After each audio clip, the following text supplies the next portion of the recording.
Baker Mayfield, Kevin Stefanski, the Browns' final drive of the season, chance to knock out the champ. What happened?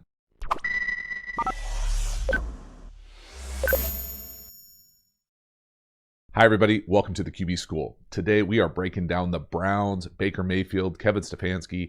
The offense had a chance to win this game at the end against the Chiefs on the ropes, backup quarterback in. What happened? We are talking strategy. We are talking play design. We are talking execution. All sorts of good stuff. This video idea came from Derek Talbert, JT. I will pay you for an analysis of the Browns drive with 5 minutes to go down 22-17. Browns fan since 85, and I truly believe the moment was too big for the offensive play caller. All season in that situation, we lined up and ground and pound, not shotgun handoffs after shotgun handoff. Help, please. This was a fun one to break down. I do think that there are some strategy questions. I think that there are some execution questions. I actually think that Baker did a pretty nice job operating exactly what they asked him to do. Now, would I have preferred it to be a little bit more aggressive? Yes. Did I watch every single snap of the Browns this season? No, and I'm sure Browns fans have a much better of an idea of what they did all year than I do. But I think if you're going to get into this type of situation and potentially have these shotgun type runs, it's at least beneficial to talk about and understand what an RPO system would look like and do in these types of situations and potentially help offset some of the issues that they face, especially on first down where they felt pressure. So great final drive. Man, they had a chance. Hopefully you enjoy the video. Baker Mayfield in the Browns. Season comes down to the final drive. Nice job here, throwing hot out the gate, blitzing on first down. This entire drive from the Chiefs. We're going to talk a little play design. It's a nice job by the Honey Badger coming up, missing the tackle, but nice vision, being able to see it. We are hot to the offensive right, our left. Again, with the center, where the center's working back. Great job by Baker getting it out. Not quite smooth, but nice job navigating it with a little pump. Let's talk offensive design here after we shift over. So it looks like they're playing some variation of man coverage. Now, how they get there, what exactly they're calling, hard to know whether they drop somebody or what, but this is man-to-man here. We are blitzing right here. Now, he might be a peeler for all I know. Peeler meaning that if he runs a route, he's now responsible for him. He's going to bail off, peel off, hence the peeler, but nobody goes with him. So when we get this swing, wide, whatever you want to call it, the Honey Badger does a great job of having his eyes back here, even though it's man coverage. I think we get down here, we get a post, and it looks like they run a variation of like a wheel here. Well, because of what the route is, this little out and up wheel, he's able to keep his eyes back. He sees the ball thrown, and then he engages. Now, he doesn't make the tackle, but he slows him up enough to that it's a manageable gain. So the only thing I would say design-wise here, and this is being very picky, okay, go with me here, is if that number 2 runs a post or an over, Honey Badger can't get there and make that tackle. Now, I get it, but just understanding how design things are locked in. Everything is tethered together. So more than anything else, it's a great job by the Badger being able to see it, close. Look at that gap. Look how fast he is closing that gap. Whoop. A little high, misses the tackle, but the cavalry comes. So this is a nice job by Baker. I love throwing it on 1st and 10. Nice job. This one right here, we shift to a 2x2. They run one back power. This is just Chris Jones. Chiefs defensive front doing a nice job. I don't necessarily, going to get a lot of hate for saying I don't love running the power here. Well, what I will say is that I don't love running the power without some variation or shotgun run at all without RPOs. I didn't see any in this final drive. So we shift over. We're running the power down here to the bottom of the screen, one back power. Well, not that you would have thrown it here, but let's get a slot route combination. Let's get a single free access gift right down here to the bottom, as opposed to just saying, all right, let's just go run one back power no matter what. And then if we're going to run one back power, I'm not sure we want to run it at 95. So they do a nice job right here.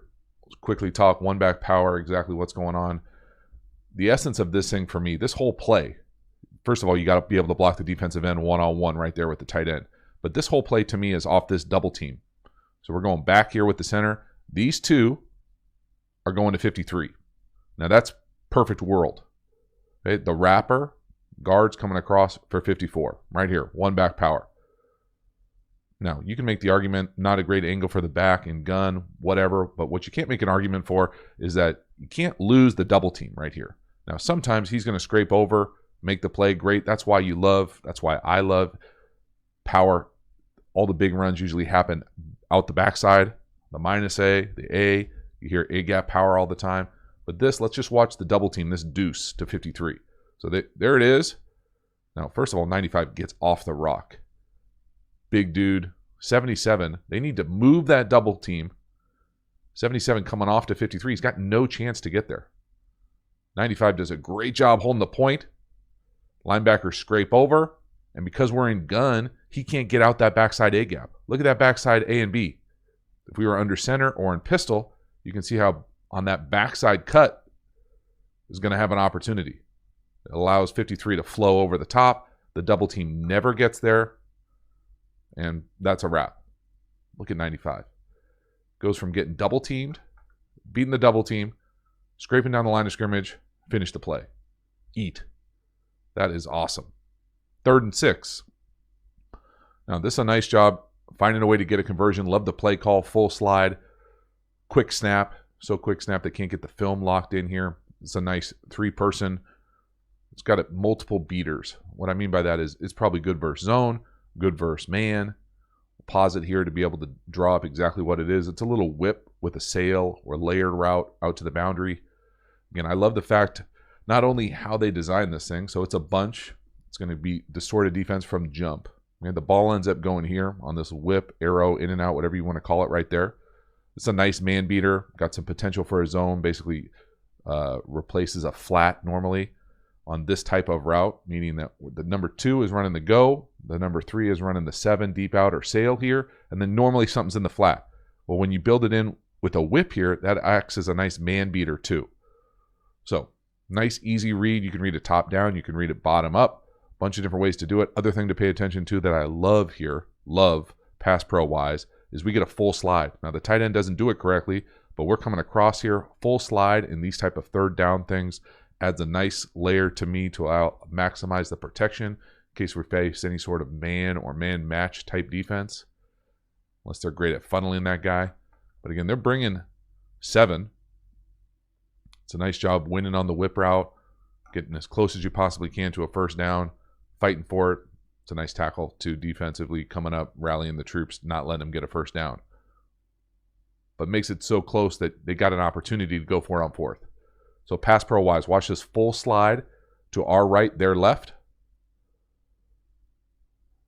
Okay, the only thing I would say here is that even though full slide has a lot of answers and allows you a little room to mistake here, but everybody is basically going to the gap to their left.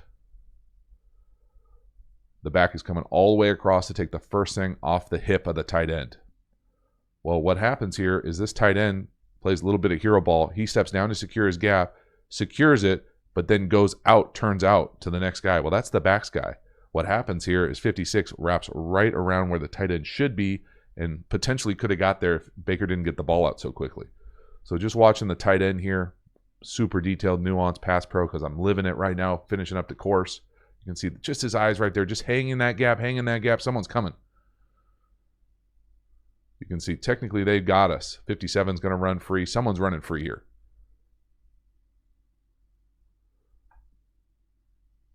Pretty sweet. Nice big time, not conversion, but gave yourself a chance on 4th and super short to hit him with the sneak. So 4th and short with the sneak. Everybody's doing this kind of in and out motion or motioning somebody right behind the quarterback. Get that extra push. Reggie Bush action right there. Nice job. Easy, clean design. And the only thing that's going to change probably even more moving forward is, I don't even know how many people think you're going to run with that back and that T back there. Just move them up, get another pusher. Go straight rugby style. Scrum, ruck over. Next one here, this is where it starts going really sideways. So we're running pin and pull, 3-by-1. They blitzed us the last first down. Now they blitz us the next first down.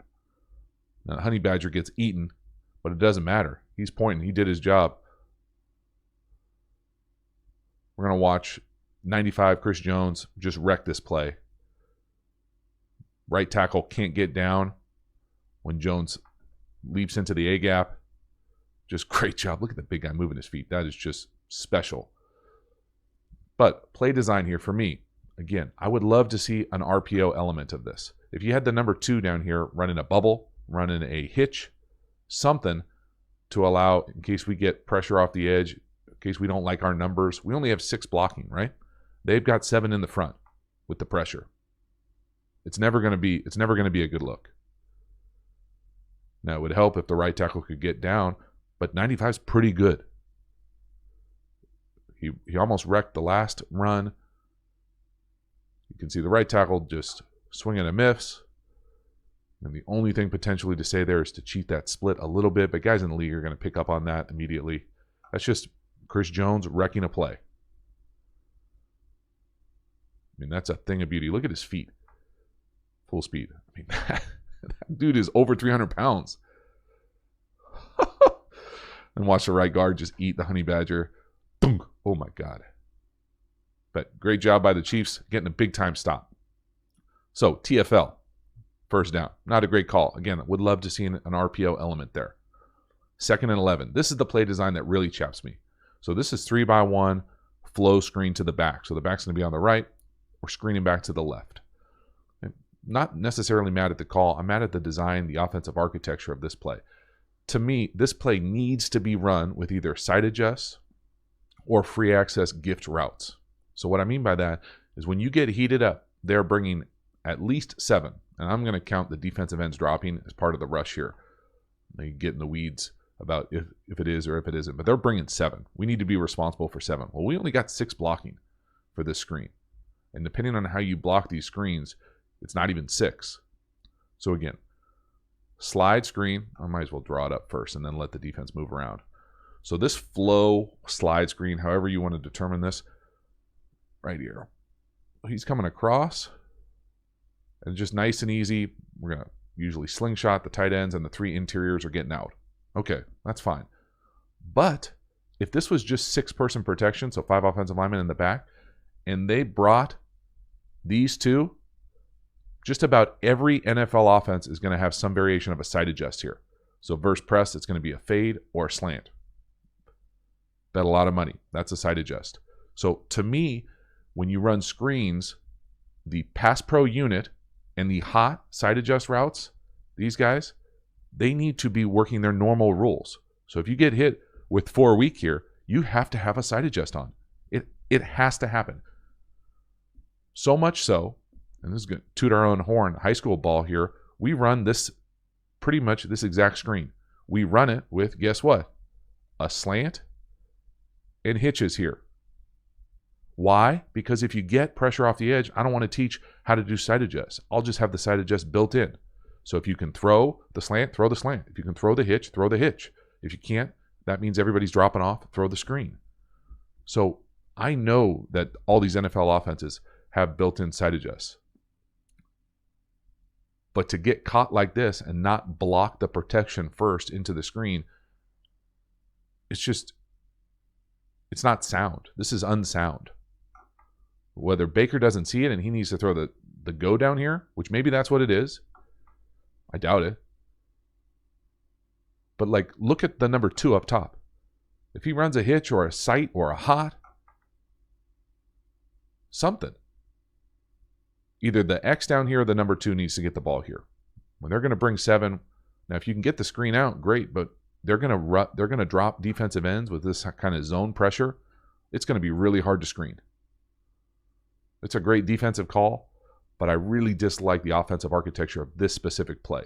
Give the quarterback answers. Let them use their vision. Let all 11 players play. This is a 6-player play, 7-player play. Again, to me, the back also has to block the pass pro. So what do I mean by that? That means that you can't let free runners through the A or the B gap. This 54 is running through the B gap. Now, it looks like the center is sliding to 54. And the right guard just doesn't get over there. But if that's the case, you know, I don't love having 3 free runners on a screen. Something makes me feel like this was not blocked correctly. Don't love the design of it. The best thing about it was Baker throwing it away. Really. Baker playing within the confines of the offense. 3rd and 11 here. This play in contrast to what Henny did on 3rd and 14, running around making a play. This is Baker playing within the confines of the offense. There's nothing there. Maybe you could throw the number 2 up top, working away from that outside linebacker towards the sidelines. But everybody runs this play. This is similar to the play Lamar Jackson threw a pick 6 on in the end zone. Except here, Baker throws the check down on time in rhythm.